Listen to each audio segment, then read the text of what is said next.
बाहर बारिश हो रही होती है और काजल अपनी भाभी का गृह प्रवेश करवाने के लिए आरती की थाल सजा रही होती है। तो वहीं जब शांति चावल से भरा कलश दरवाजे पर रखती है तो सपना गाड़ी से उतरती है और उसका ड्राइवर छाता लिए उसके पीछे पीछे चल रहा होता है। ये सब देख दरवाजे पर खड़ी दादी सास आशा मुंह बनाते हुए बोलती है, इस गरीब घर में अमीर घर की लड़की लेकर आए हैं, टिक भी नहीं पाएगी। ये 10 नखरे होंगे इसके। माँ जी और कर भी क्या सकते थे, दोनों एक दूसरे को पसंद करते थे। अब शांति अपने बेटे बहू का गृह प्रवेश करवाती है और बहू को उसके कमरे तक ले जाती है। कुछ ही देर में पूरा परिवार बाहर अपने कमरे में जमीन पर बिस्तर लगाकर सो जाता है और अमित खाट पर बिस्तर लगाकर सपना से कहता है, सपना तुम इस खाट पर सो जाओ, खाट बहुत छोटी है, 2 जने नहीं सो सकते, इसलिए मैं जमीन पर सो जाऊंगा। अमित के बोलने पर सपना चुपचाप खाट पर लेट जाती है और उसे खाट पर नींद नहीं आती और उसे अपने मायके के मुलायम मखमली बिस्तर की याद आती है। तूने अपने पापा से जिद करी थी ना, देख आज वो ही तेरे लिए नया गद्दा लेकर आ गए हैं और ये बहुत मुलायम और मखमली है। इस पर सोने से तेरे शरीर में दर्द नहीं होगा, इस पर लेट कर देख। हाँ माँ, ये गद्दा परफेक्ट है, आज तो मैं आराम से सोऊंगी। अपने मायके के दिन याद करके सपना सोने की कोशिश करती है, पर आधी रात को सपना के कमरे की छत टपकने लगती है और बारिश की कुछ बूंदें उसके ऊपर आती हैं, जिस वजह से उसकी आंखें खुल जाती हैं। अमित उठो, देखो मेरे ऊपर पानी की छींटें आ रही हैं। बाहर बारिश हो रही है, शायद इसी वजह से छत में सीलन आ रही है। सपना, हमारा घर बहुत पुराना है ना, इसलिए छत टपक रही है, पर तुम मेरी तरफ अपनी खाट करके सो जाओ, इधर बारिश का पानी नहीं आएगा। सपना आराम से सो सके इसलिए अमित उसकी खाट अपने बिस्तर के पास लगा लेता है। अब सपना आराम से सोती है और अगली सुबह शांति सपना के कमरे में आती है, जहां वो बैठकर मेकअप कर रही थी। बहू, हमारे घर का रिवाज है, जब तक बहू के हाथ की मेहंदी नहीं छूट जाती हम उससे घर के काम नहीं करवाते, इसलिए कल तुम अपनी पगफेरे की रस्म पूरी करके आ जाओ, फिर करना अपनी पहली रसोई। वैसे भी हमारे घर में गैस सिलेंडर नहीं है, क्या पता इन 2 दिन में मैं तुम्हारे लिए गैस सिलेंडर भी ले आऊं। पीछे से आशा आती है, बहू हमारे घर में तो ऐसी कोई रस्म नहीं रही, और रही पहली रसोई की बात, तो हमारे घर में जो मिट्टी का चूल्हा है बाहर आंगन में, बहू उसी पर अपनी पहली रसोई करेगी।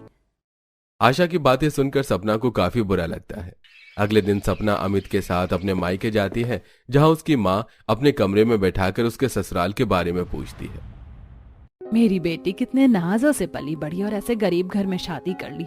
तेरे वो गरीब ससुराल वाले तुझे परेशान तो नहीं करते? तुझे किसी चीज की कमी तो नहीं है ना? अगर है तो हमें बता। नहीं ना, वहाँ तो सब कुछ बहुत अच्छा है और वहाँ सब मुझे बहुत प्यार करते हैं। मैं अमीर घर से हूँ ना, तो सब मेरा ख्याल भी बहुत रखते हैं। आपको पता है मेरे ससुराल में सब जमीन पर सोते हैं, पर उन्होंने मेरे लिए गद्दा मंगवाया। सपना की बातें सुन उसकी माँ को काफी अच्छा लगता है, पर जब अमित ये सब देखता है तो उसे बहुत दुख होता है और वो उसको उसके कमरे में ले जाकर अकेले में सपना से कहता है, सपना, ससुराल जाते ही तुम्हें सोने के लिए खाट दिया गया, तो मखमली गद्दे पर सोने वाली लड़की सारी रात खाट पर करवटें बदलती रही, और जब तुम्हें नींद आई तो बारिश की वजह से और छत टपकने की वजह से तुम्हारी आंखें खुल गई, फिर भी तुमने घर में सबसे झूठ बोला। अब जो है जैसा है वही मेरा ससुराल है, मैं अपने ससुराल की बुराई नहीं कर सकती, और वैसे भी वहाँ सब मुझे बहुत प्यार करते हैं। और रही दादी सास की बात, तो एक दिन में उनका भी दिल मैं जीत लूंगी और उन्हें साबित करके दिखा दूंगी कि मैं उनके घर में एडजस्ट हो सकती हूँ।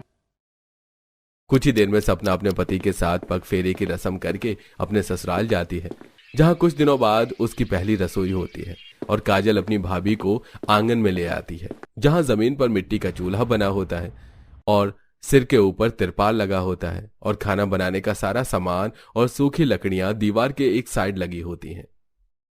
भाभी, यही आंगन में मिट्टी का चूल्हा ही हमारी रसोई है। मैं आपकी मदद नहीं कर पाऊंगी वरना दादी बहुत नाराज होंगी। अब आपको अकेली अपनी पहली रसोई करनी होगी। कोई बात नहीं काजल, मैं सब संभाल लूंगी। अब काजल वहां से चली जाती है और सपना सूखी लकड़ियां लेकर जैसे ही चूल्हा जलाने के लिए बैठती है, तेज आंधी तूफान चलने लगता है, जिस वजह से वो बार बार चूल्हा जलाती है और चूल्हा बुझ जाता है। तभी वहां शांति आती है। बहू, खुले में मिट्टी के चूल्हे पर खाना बनाने में कई परेशानियां होती हैं। तुम एक काम करो, इस कपड़े को इन डंडियों के बीच बांधो, फिर आंधी तूफान से चूल्हा नहीं बुझेगा। शांति के कहने पर सपना ऐसे ही करती है और खराब कपड़े से आसपास के हिस्से को कवर कर लेती है, जिससे आंधी तूफान की हवा कम आती है और सपना चूल्हा जलाती है। पहली बार सपना चूल्हे पर खाना बना रही होती है और आग तेज होने की वजह से जब वो सब्जी बना रही होती है तो उसके हाथ जल जाते हैं। कितना दर्द हो रहा है, क्या करूं, इस आग को कम कैसे करूं। भाभी आप ठीक तो हैं? आग तो बहुत तेज है, इसमें 2 लकड़ियां निकाल कर इन्हें पानी में डाल दो।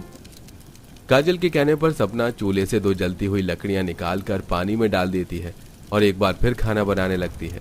उसका खाना बन जाता है और वो आसपास लगाई कपड़े हटा देती है, पर तभी हल्की हल्की बूंदें आने लगती हैं। अच्छा हुआ जो बारिश आने से पहले मैंने खाना बना लिया। बूंदाबांदी हो रही है, मैं एक एक करके सारा खाना घर में ले जाती हूँ, इससे पहले कि बारिश की वजह से मेरा खाना खराब हो। सपना सारा खाना एक एक करके अंदर घर में ले जाती है, पर क्योंकि रोटी खुले में होती है इसलिए ऊपर की 2 रोटी गीली हो जाती है। पर सपना ऊपर की वो रोटियां हटा देती है। कुछ देर में जब पूरा परिवार खाने को बैठता है तो वो सभी सपना की तारीफ करते हैं। भाभी आपकी पहली ही रसोई में इतनी तेज आंधी तूफान चली, बारिश हुई, पर फिर भी आपने खाना बहुत अच्छा बनाया है। माँ जी अब क्या कहती हैं आप? पहली रसोई तो 2-4 आइटम बनाकर ये खुद को साबित थोड़ी ना कर सकती है कि ये हमारे घर में एडजस्ट हो जाएगी। वो तो जब ये यहाँ रहेगी तब पता चलेगा। और रही खाने की बात, तो खाना इतना भी बुरा नहीं है। मैंने सोचा नहीं था अमीर घर की लड़की हम जैसे गरीब घर में इतनी परेशानियों का सामना करके अपनी पहली रसोई भी कर पाएगी, वो भी मिट्टी के चूल्हे पर। आशा मनी मन सपना की तारीफ करती है, पर किसी के सामने जाहिर नहीं होने देती। इसी तरह 2 दिन बीत जाते हैं और बेचारी सपना आंगन में मिट्टी के चूल्हे पर ही खाना बनाती है। और जब खाना बन जाता है तो शांति के साथ आशा आती है और उसे ढेर सारे कपड़े धोने के लिए देती है। खाना तो तुमने बना लिया, अब कपड़े धोकर दिखाओ, वो भी हाथों से। हमारे यहाँ वॉशिंग मशीन तो नहीं है। कोई बात नहीं दादी सासू माँ, मैं धो लूंगी। मुझे कपड़े धोने नहीं आते, कैसे करूंगी मैं? इतना कहकर सपना कपड़े उठाती है और नलके पर लेकर जाती है। पसीना धूप से परेशान वो नलका चलाती है और फिर हाथों से रगड़ कर कपड़े धोती है। और ये सब आशा छुप कर देखती है। जैसे जैसे कपड़े धोकर सुखाकर वो अंदर जाती है, फिर तेज हवा चलती है और कपड़े गंदे हो जाते हैं। अब सपना बेचारी उन्हें फिर धोती है। जहां सपना परेशान थी वहीं आशा उसकी लगन देखकर खुश थी और आखिरकार उसके कपड़े सूख जाते हैं। इसी तरह कुछ दिन बीत जाते हैं और अब रसोई के साथ साथ सपना को घर की बाकी जिम्मेदारियां भी दी जाती हैं। सास उसे 1000 रुपए पकड़ाती है और खाट पर बैठी दादी सास उसे 1000 रुपए में ही महीने भर का राशन लाने को कहती है। तो सपना 1000 रुपए और थैला लेकर राशन की दुकान पर जाती है और 1000 रुपए में महीने भर का राशन लाती है। देखिए दादी सासू माँ, मैं सारा राशन ले आई और ये 50 रुपए भी बच गए। मैं सस्ता और अच्छा सामान लाई हूँ, देख लीजिए। इतना कहकर सपना कमरे में चली जाती है और दोनों सास मिलकर सामान देखती हैं। जहां शांति खुश होती है वहीं दादी सास हैरान हो जाती है। वहीं कमरे के दरवाजे से ये सब सपना देखती है और मन में कहती है, भला हो उस औरत का जिसने मेरी मदद की। अब तो दादी सासू माँ मुझे अपना लेंगी। बारिश में मिट्टी के चूल्हे पर पहली रसोई, फिर ढेर सारे कपड़े धोकर और 1000 रुपए में राशन लाकर सपना ने दादी सास को थोड़ा बहुत तो इम्प्रेस कर लिया था। पर अभी तक उन्होंने सपना को अपनाया नहीं था, इसलिए वो कोशिश करती रहती है और बारिश से लड़कर मिट्टी के चूल्हे पर खाना बनाती रहती। पर आज जब सपना खाना बनाने के लिए जाती है तो बहुत तेज बारिश होने लगती है और बारिश से बचने के लिए सपना अमित से कुछ बड़ी पन्नी मंगवा कर तिरपाल के नीचे एक टेंट बनाती है जिससे पानी अंदर नहीं आता। कर लिया मैंने बारिश से बचकर खाना बनाने का जुगाड़। अब मैं आंगन में लगे इस टेंट में आराम से खाना बना सकती हूँ, पर सामान रखने की कोई जगह नहीं। सारा सामान जमीन पर होता है और बारिश की वजह से जमीन पर पानी जम जाता है। जमीन पर जमा पानी देख सपना खड़े होकर आसपास देखती है और उसकी नजर 2 खराब लोहे की टेबल पर पड़ती है जो उसके एक पड़ोसन के घर के बाहर होती है। अमित जी, आप उन आंटी से उनके वो खराब टेबल मांग लीजिए ना, मेरे बहुत काम आएंगे। पर आखिर वो खराब टेबल तुम्हारे किस काम का? पर कोई बात नहीं, मैं अभी मांग कर लाता हूँ। अमित बारिश में भीगता हुआ बाहर जाता है और पड़ोसन से उसका खराब टेबल लेकर आता है। जहां सपना उस खराब टेबल को अपने टेंट के अंदर ले जाती है, उसको मिट्टी से लीपती है और फिर उसे सुखाकर उसके ऊपर चूल्हा रखती है और फिर पानी साफ कर आराम से खड़ी होकर खाना बनाती है और बना हुआ खाना दूसरी टेबल के ऊपर रखती है। जिसके बाद वो अच्छे से अपने टेंट किचन को सजाती है ताकि वो बारिश की वजह से खराब ना हो। कुछ देर में जब पूरा परिवार खाने को बैठता है तो अमित सपना की तारीफ करते हुए कहता है, सपना, जैसे तुम मेरे घर में इतनी परेशानी का सामना कर रही हो, वैसे ही कुछ परेशानियों का सामना करके मैंने भी एक अच्छी नौकरी तलाश ली है। अब एक एक करके घर में वो सारी चीज आएंगी जिसकी तुम्हें जरूरत है। तेरी बीवी ने ऐसा भी कौन सा तीर मार दिया जो तू उसकी इतनी तरफदारी कर रहा है? माँ जी, ये तो आंगन में जाने के बाद ही आपको पता चलेगा। शांति के कहने पर आशा आंगन में जाती है, जहां वो टेंट की बनी एक छोटी सी रसोई देखती है। शांति जब रसोई में जाती है तो वो देखती है कि सपना ने सब कुछ काफी अच्छे से अरेंज कर रखा है। ये देख आशा का दिल पिघल जाता है और वो सपना को गले लगाकर उससे कहती है, बहू, मैंने तुझे घर के हर काम में परखा और तूने साबित कर दिया। एक अच्छी बहू अमीर घर से आया गरीब घर से, वो घर को अच्छे से संभालना जानती है। इस तरह सपना आशा का दिल जीत लेती है, जिसके बाद एक पक्की रसोई बनवाई जाती है और इस तरह एक एक करके घर में गैस, चूल्हा, बेड, गद्दा जैसी जरूरत की चीज आने लगती हैं। इसकी जरूरत सपना को होती है।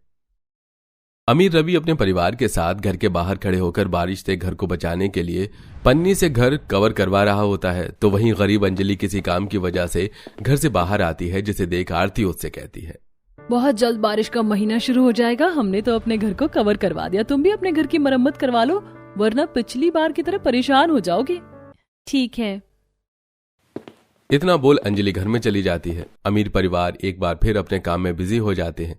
देखते ही देखते पूरा दिन बीत जाता है और विनीत जब रात को सब्जियां बेचकर घर आता है तो अंजलि विनीत से कहती है, विनोद, देखो ना, हमारी पड़ोसन ने अपने घर में पन्नी लगवा ली है ताकि बारिश से उसके घर में सीलन ना आए और उनके घर की सफेदी खराब ना हो। हम भी इस बार अपने छत की मरम्मत करवा लेते हैं, वरना पिछली बार की तरह परेशानी होगी। बच्चों के साथ बेड पर बैठी सुमित्रा कहती है, हाँ बेटा, एक बार छत की मरम्मत करवा लेंगे तो कुछ सालों का छुटकारा मिल जाएगा। कोशिश कर रहा हूँ, बहुत जल्द छत की मरम्मत करवा लूंगा। अमीर के पास इतना पैसा है कि वो बरसात आने से पहले ही बरसात से बचने की सारी तैयारी कर लेता है, पर गरीब इतना गरीब होता है कि सोचते सोचते बरसात का मौसम आ जाता है और वो कुछ नहीं कर पाते। फिर एक दिन अमीर परिवार जब घर में टीवी देख रहा होता है तो अचानक से बारिश शुरू हो जाती है और राजू भाग के खिड़की से बारिश को देखने लगता है। पापा देखो ना, बाहर कितनी अच्छी बारिश हो रही, मुझे भी बारिश में नहाना है। आरती, देखो ना, बच्चे नहाने की कितनी जिद कर रहे हैं। मैं उन्हें छत पर ले जाता हूँ, जब तक तुम बारिश में गर्मा गर्म पकौड़े बना लो। इतना बोलकर रवि अपने बच्चों के साथ छत पर बारिश में नहाने जाता है और खूब एंजॉय करता है। तो वहीं रसोई में खड़ी होकर आरती खिड़की से बारिश का मजा लिए उनके लिए पकौड़े बनाती है। पर अचानक बारिश होने की वजह से विनीत घर के बाहर जो कि सब्जी ठीक कर रहा होता है वो अपनी सब्जियां समेटने लगता है। तो वहीं अंदर खाना बना रही अंजलि के खाने में बारिश का पानी जाता है जो कि छत से टपक रहा होता है। गोलू, पिंकी, जल्दी से भगोना लेकर चूल्हे के पास खड़े हो जाओ, वरना आज खाना नहीं खा पाओगे। पिंकी गोलू हाथ में पतीला लिए चूल्हे पर गिर रहे पानी के नीचे लगा देते हैं। माँ, हमें भी बाहर नहाना था क्या? जब तक खाना नहीं बन जाएगा हमें ऐसे ही भगोना लेकर खड़े रहना पड़ेगा। हाँ बेटा, बस थोड़ी देर की बात है, खाना बनने ही वाला है। सुनिए जी, देखिए छत टपक रही है, कुछ कीजिए ना। देख ले कैसे तेरे बीवी बच्चे इस बारिश में मेहनत कर रहे हैं। मैंने तुझे पहले ही कहा था बारिश आने वाली है, छत ठीक करवा ले, पर तू किसी की सुनता कहाँ है। अपनी माँ और बच्चे की बातें सुनकर विनीत बाहर से कुछ घास लेकर आता है और उन घास को लेकर छत पर सीढ़ियां लगाकर जाता है और थोड़ी थोड़ी दूर पर उन घास को लगाने लगता है। ये सब कुछ छत पर बारिश में नहा रहा रवि देख लेता है। भाई साहब, अगर कोई मदद चाहिए तो बताओ, मैं आपकी मदद कर देता हूँ। अरे नहीं नहीं, मदद की जरूरत नहीं है, बस थोड़ा सा पानी है जो टपक रहा था, अब हो गया ठीक। विनोद रवि की मदद लेने से साफ साफ मना कर देता है। कुछ देर में विनोद अपने बच्चों के साथ छत पर नहाकर नीचे जाता है और तभी सभी गर्मा गर्म पकौड़े खाते हैं। तो वहीं थोड़े से पकौड़े बर्तन में लेकर छाता लिए आरती अंजलि के घर जाती है, जहां वो देखती है कि अंजलि के बच्चे पतीला लेकर खड़े हैं, क्योंकि घास लगाने के बाद भी पानी टपकना बंद नहीं हुआ था। अंजलि, मैंने तुम्हें पहले ही कहा था बारिश आने वाली है, छत की मरम्मत करवा लो। देखो मासूम बच्चे कैसे पतीला लेकर खड़े। अगर हमारी कोई मदद चाहिए तो हम तुम्हारी मदद करने को तैयार हैं। हमने छत ठीक करवाई थी, पता नहीं ये फिर से कैसे लीक होने लगी। एक बार फिर अंजलि आरती की मदद लेने से साफ मना कर देती है। इसी तरह कुछ दिन बीत जाते हैं और एक रात तेज आंधी तूफान चल रहा होता है। गरीब परिवार अपने घर में आराम से बिस्तर लगाकर सो रहा था, तो वहीं अमीर परिवार सोने की तैयारी कर रहा होता है। तभी अचानक से तेज बारिश होने लगती है। अरे बहू रवि, देखो बाहर कितनी तेज बारिश हो रही, कितना अच्छा लग रहा है रात का मौसम।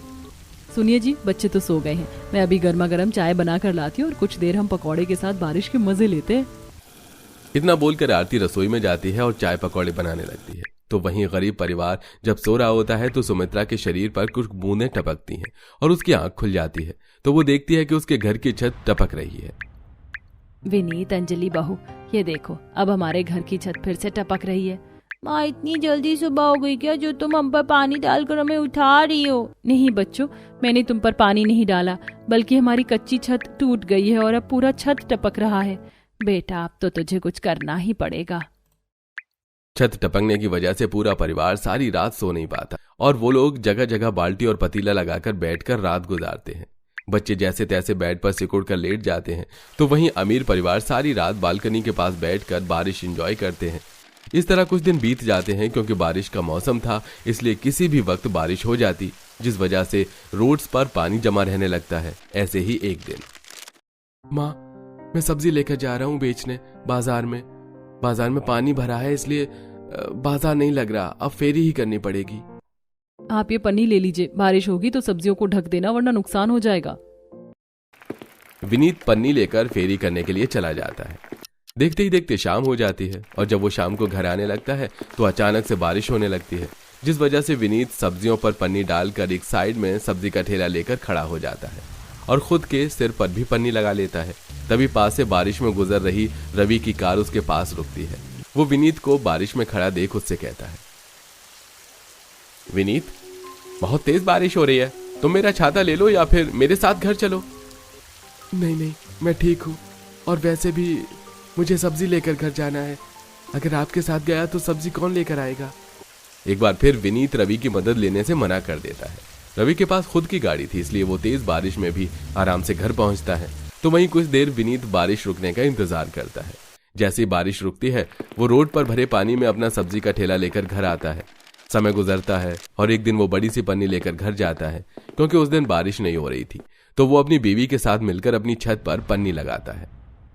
अब हमारे घर की छत से पानी नहीं टपकेगा? हाँ बेटा, और अब जब बारिश होगी तो हम भी आराम से सो सकेंगे और खाना खा सकेंगे। ये देख विनीत का परिवार काफी खुश होता है, पर उनकी खुशी ज्यादा दिन नहीं टिकती और एक बार फिर तेज आंधी तूफान चलती है और उनकी पन्नी फट जाती है। आधी फटी हुई पन्नी का हिस्सा आंधी तूफान में उड़ जाता है। तो वहीं कुछ ही देर में बारिश शुरू हो जाती है। खिड़की पर खड़ी राधा कहती है, पापा देखो ना, बाहर कितनी अच्छी बारिश हो रही है।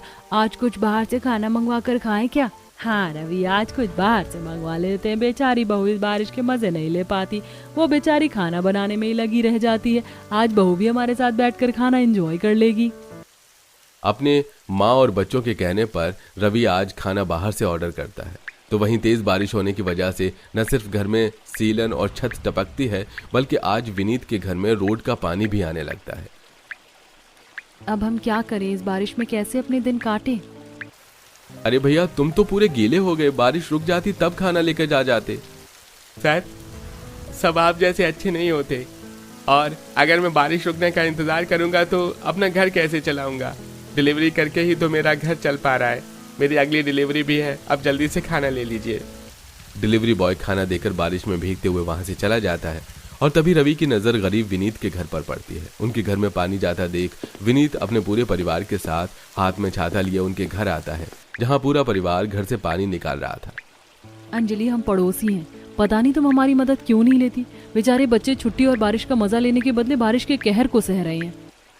बच्चों, तुम घर से पानी निकालना बंद करो, हम अभी मोटर लगवाएंगे और मेरे बच्चों के साथ बैठकर तुम लोग खाना खाओ। माँ जी, आप बच्चों को घर ले जाओ। रवि ने जो खाना ऑर्डर किया था वो गरीब बच्चे और अपने बच्चों को बांट देता है। बच्चे दोनों के बैठकर रवि के घर में खाना खाते हैं और बारिश एंजॉय करते हैं। तो वहीं रवि और अंजलि उनसे बात करते हैं। अंजलि, हम पड़ोसी हैं, हम अमीर हैं, इसका मतलब ये नहीं कि बुरे हैं। अच्छा बताओ, अगर कल को मेरे ऊपर कोई मुसीबत आ जाती है तो क्या तुम मुझे मुसीबत में छोड़ दोगी? ये कैसी बात कर रही हो तुम? मैं कुछ भी करके तुम्हारी मदद करती, तो फिर तुम क्यों हमें मदद नहीं करने देती? हम भी तो बस तुम्हारी मदद ही कर रहे हैं। उस दिन अंजलि और उसके परिवार मदद लेने से मना नहीं कर पाता। कुछ ही देर में रवि उनके घर मोटर लगवाकर बारिश का पानी बाहर करता है और बारिश रुकते ही उनके छत की मरम्मत करवाता है। और इस तरह अमीर गरीब परिवार अपने छत के नीचे बारिश में एंजॉय करते हैं।